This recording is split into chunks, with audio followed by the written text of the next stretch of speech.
In the final years of her life, Marilyn Monroe was no longer just the smiling blonde the world adored. Behind the camera flashes and breathless headlines lived a woman who had seen too much, heard too much, and trusted almost no one. While Hollywood sold her image as a fantasy, Marilyn herself was quietly unraveling, haunted by memories, shaken by powerful men, and burdened by secrets she believed the world was not ready to hear. Those closest to Marilyn later claimed that in private conversations, late-night phone calls, therapy sessions, and handwritten notes, she spoke candidly about the men who frightened her the most. Not strangers. Not obscure figures. But celebrated actors, men whose names were etched into Hollywood history as icons, heroes, and legends. To the public, they were charming, brilliant, and untouchable. To Marilyn, they were something else entirely. She reportedly described them as cruel behind closed doors, manipulative in moments of vulnerability, and shielded by an industry that protected fame at all costs. Marilyn knew what happened to women who spoke too loudly in old Hollywood. Careers ended overnight. Reputations were destroyed. And sometimes, people simply disappeared. So she stayed silent in public, while privately naming names that would shock the world if spoken openly. This video explores what Marilyn allegedly revealed before her death, the 5 actors she believed were truly evil. Marilyn Monroe did not grow up dreaming of luxury or stardom. She grew up learning how easily people could abandon her. Bounced between foster homes, raised without stability, and starved of affection, Marilyn entered adulthood with deep emotional scars. Fame did not heal those wounds, it exposed them. Hollywood sensed her vulnerability and exploited it with ruthless precision.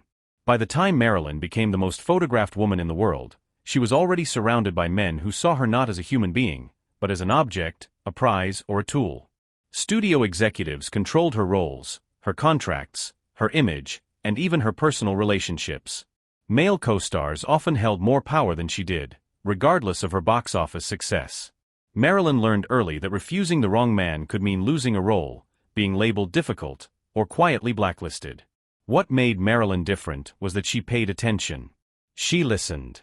She noticed how certain men behaved when the cameras stopped rolling.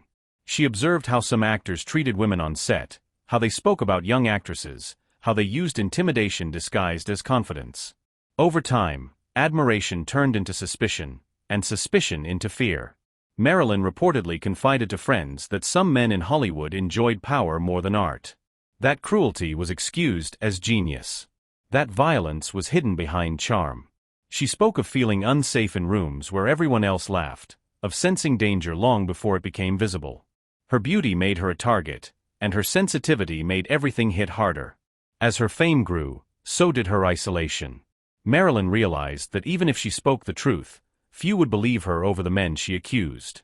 These actors were protected by studios, lawyers, publicists, and an industry built to preserve myths. Marilyn, on the other hand, was painted as unstable, emotional, and unreliable, a narrative that made it easy to dismiss anything she said. Clark Gable. To the world, Clark Gable was the definition of a man's man.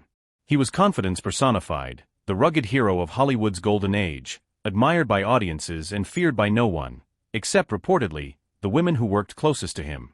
When Marilyn Monroe was cast alongside Gable in The Misfits, it was presented as an honor, a career-defining moment. But behind the scenes, the experience would leave a deep and lasting mark on her.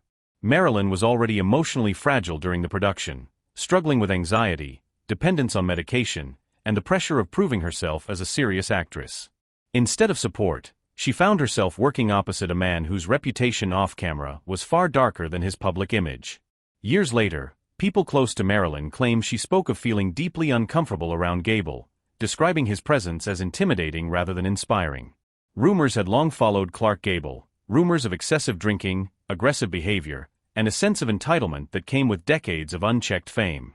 Marilyn allegedly believed that his behavior toward women was protected by the era itself, a time when male dominance was normalized and silence was expected. She reportedly confided that Gable's treatment of her felt dehumanizing, as if she were something to be used rather than respected. What disturbed Marilyn most was not just one incident, but the environment surrounding him. Crew members looked the other way. Studio executives dismissed concerns. The culture of fear was quiet but powerful. Marilyn later implied that Gable embodied everything she had come to distrust about Hollywood's old guard, men who believed their legacy placed them above accountability. After filming ended, Marilyn was never the same. Those close to her noticed a shift, increased paranoia, deeper depression, and a growing belief that Hollywood was filled with men who could harm women without consequence. Clark Gable died shortly after The Misfits wrapped, and his legend was sealed forever as a tragic hero. Marilyn, however, was left carrying memories she could never publicly share. In private, she allegedly described him not as a monster in the traditional sense, but as something more dangerous, someone protected by myth, whose cruelty would never be questioned because the world refused to look too closely. For Marilyn, Clark Gable became a symbol of how fame could erase accountability, and how silence could be forced upon those with the least power. Marlon Brando. If Clark Gable represented Hollywood's old guard, Marlon Brando represented its terrifying future. To critics and fans, Brando was revolutionary, a genius who transformed acting forever. To Marilyn Monroe, according to those who knew her, he represented something far more unsettling, a man who used brilliance as a weapon. Marilyn admired talent deeply. She studied acting obsessively, desperate to be taken seriously. But she reportedly believed that Brando, and men like him, used their intellectual superiority to dominate others emotionally. She spoke privately about his arrogance, his manipulative nature, and the way he seemed to enjoy psychological control over those around him. Stories of Brando's behavior circulated widely in Hollywood: explosive anger, emotional cruelty, sexual excess, and a complete disregard for boundaries. Marilyn allegedly felt that Brando treated women as experiments rather than equals, pushing them emotionally while disguising cruelty as artistic intensity. What frightened her most was how easily the industry excused him. His behavior was labeled complex, brilliant, or misunderstood, never harmful. Marilyn reportedly believed that Brando thrived in chaos, feeding off discomfort and power imbalance. She confided that men like him made Hollywood unsafe not through overt violence alone, but through manipulation, breaking people down psychologically while convincing the world they were geniuses beyond judgment. Unlike other actors, Brando didn't need studios to protect him; his reputation did the work for him. Anyone who questioned his behavior risked being dismissed as weak or unworthy of serious art. Marilyn understood that speaking against such a man would only reinforce the narrative that she was unstable. In her private reflections, she allegedly grouped Brando among the most dangerous types of men in Hollywood, not because he hid his darkness, but because he flaunted it and was celebrated for doing so. To Marilyn, that was true evil, a world where cruelty was not only tolerated, but applauded. By the time her mental health began to collapse, Marilyn had become convinced that Hollywood rewarded men who destroyed others while punishing women who dared to feel. Clark Gable showed her how power erased consequences. Marlon Brando showed her how cruelty could be mistaken for genius. And with each realization, Marilyn retreated further into isolation, carrying truths she believed no one would ever allow her to tell. Frank Sinatra. Frank Sinatra was not just a singer or an actor, he was an empire. His voice defined an era, his swagger captivated audiences, and his connections reached into places few dared to question. To the public, Sinatra was magnetic, loyal, and endlessly charismatic. To Marilyn Monroe, according to people she trusted, he represented something far more complicated and unsettling. Marilyn and Sinatra shared an intense, emotionally charged relationship that blurred the lines between romance, dependence, and control. She was drawn to his confidence and his understanding of fame's pressures, but she was also reportedly frightened by the world that surrounded him. Marilyn allegedly spoke about feeling trapped at times, not by Sinatra himself alone, but by the power he wielded and the company he kept. Sinatra's inner circle was infamous. Whispers of mob ties, intimidation, and violent tempers followed him for decades. Marilyn reportedly believed that once you were inside that world, you couldn't simply walk away without consequences. Friends later claimed she confided fears that Sinatra's loyalty could quickly turn into possession, and that his protection came with expectations she found suffocating. What disturbed Marilyn most was the emotional volatility. Sinatra could be tender one moment and explosive the next. She allegedly described him as a man who loved intensely but demanded complete emotional obedience in return. For a woman already struggling with abandonment trauma, the dynamic was both intoxicating and destructive. Hollywood, of course, romanticized it all. Their relationship was framed as tragic, passionate, and glamorous. But Marilyn reportedly saw it differently. In private, she spoke of control disguised as love, of fear hidden behind charm, and of a man whose influence made it impossible to speak freely. Sinatra, in her eyes, symbolized how danger didn't always look violent. It often looked like protection. By the time their relationship fractured, Marilyn was left emotionally shattered. Sinatra moved on, his legacy intact. Marilyn carried the weight of what she felt she could never say publicly, that some of Hollywood's most beloved men didn't need to be monsters to be dangerous. They only needed power and devotion from the wrong people. Charlie Chaplin. Charlie Chaplin was revered as a global icon, a creative genius whose films brought laughter to millions. His image was synonymous with innocence, humanity, and compassion. Yet behind the scenes, Chaplin's private life had long been clouded by controversy, and Marilyn Monroe reportedly found him deeply disturbing. Marilyn admired Chaplin's artistry, but she could not ignore the stories that followed him. He was known for forming relationships with very young women, often teenagers, whom he later married. At the time, Hollywood largely excused this behavior, framing it as eccentricity or personal preference. Marilyn, however, allegedly saw something far more troubling, a pattern of control rooted in age, power, and manipulation. Friends later claimed Marilyn spoke openly about how uncomfortable Chaplin made her feel. She reportedly believed he used his genius and fame to normalize behavior that would have been condemned in lesser men. To Marilyn, Chaplin represented a dangerous contradiction, someone who preached humanity on screen while exploiting imbalance off it.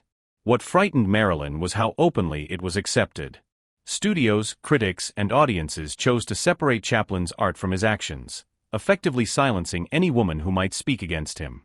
Marilyn allegedly said that men like Chaplin taught Hollywood a terrifying lesson: if your talent was great enough, morality became optional. Chaplin's influence stretched far beyond filmmaking. He was respected, protected, and admired internationally. Marilyn understood that accusing such a man, even privately, would only further isolate her. She reportedly felt that his legacy was untouchable, and that any discomfort women felt around him was simply the price of genius. In her quiet reflections, Marilyn allegedly placed Chaplin among the most unsettling figures she encountered, not because he hid his behavior, but because the world refused to see it as a problem. To her, that refusal was a form of cruelty in itself. By this point in Marilyn's life, a pattern had become impossible to ignore. Power excused everything. Genius erased boundaries. Charm silenced fear. And women like her were left to carry the consequences alone. As her trust in Hollywood collapsed, Marilyn withdrew further into herself, increasingly convinced that the industry she once dreamed of had been built on secrets no one wanted exposed. Cary Grant. Cary Grant was the embodiment of elegance. To audiences, he was flawless, handsome, witty, refined, and seemingly incapable of cruelty.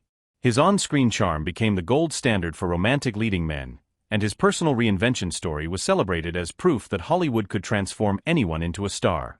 But to Marilyn Monroe, according to those she trusted, Cary Grant represented a different kind of danger, one that didn't leave bruises, but left emotional scars.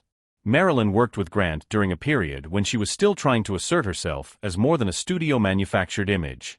She admired his professionalism and intelligence, but she reportedly sensed something cold beneath the polish. Friends later claimed Marilyn spoke about Grant as emotionally distant, controlling, and quietly dismissive toward women he believed were weaker or less disciplined than himself. What unsettled Marilyn was how easily Grant maintained control without raising his voice. He didn't intimidate through aggression, he did it through superiority. She allegedly felt judged in his presence, as if her vulnerability was something to be corrected rather than understood. In a Hollywood that already punished emotional women, Grant's perfection only intensified Marilyn's sense of inadequacy. Marilyn reportedly confided that Grant's kindness felt conditional, granted only when one met his standards. To her, that made him dangerous in a subtle way.